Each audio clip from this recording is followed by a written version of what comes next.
რუსთავის გიგალორთქიფანიძის სახელობის თეატრმა სამხატვრო კავშირი გამოსწევრების გამოფენას უმასპინძლა. გამოფენაზე ფერწერისა და კერამიკით შესრულებული ნიმუშები იყო წარმოდგენილი. ვრცლად ექსპოზიციის შესახებ ჩვენს მიერ მომზადებული სიუჟეტიდან შეიტყოთ.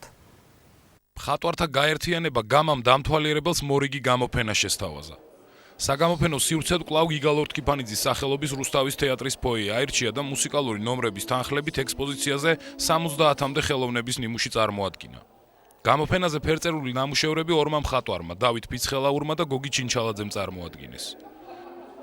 მე წარმოვადგინე 40-მდე ნამუშევარი ფერწერაში და გრაფიკაში ძირითადად და არის სხვადასხვა პერიოდის ნამუშევრები.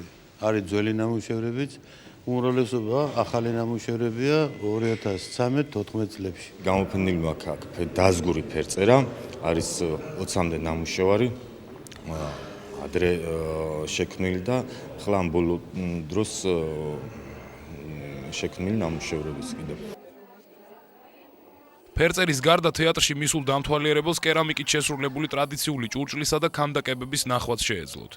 კერამიკით შექმნილი სხვადასხვა შინაარსის ფიგურებმა, რომლებიც ნატალია ციკლაურს ეკუთვნოდა, დამთვალიერებელში განსაკუთრებული მოწონება დაიმსახურა.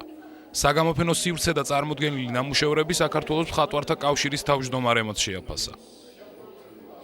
მნიშვნელოვანია, რომ რუსთავში ძალიან ბევრი ნიჭიერი მხატვარია და ეს არ არის პირველი გამოფენა, რომელიც ამ დარბაზში ტარდება და მე მინდა მათ მიულოცო დღევანდელი დღე ამ მონაწილეებს.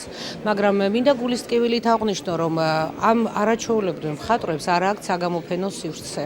აი ეს სივრცე, სადაც დღეს გამოფენაა, ეს არ არის საგამოფენო, არ აქვს ნამუშევრებს განათება ისეთი, რომელიც უნდა ქონდეს და ამის გამო ნახატების აი სიმშვენიერე, რომელიც მათ აქვთ, ფაქტიურად არ ჩანს. ძალიან კმაყოფილი ვარ იმით, რომ იცნობს რუსთავის საზოგადოება ჩემს ნამუშევრებს და ძალიან მოხარული ვარ იმით, რომ ხდება ესეთი გამოფენები. მხატვართა გაერთიანება გამას მიერ ორგანიზებული გამოფენის ნახვა დამთვალიერებელს ერთი კვირის მანძილზე შეეძლება.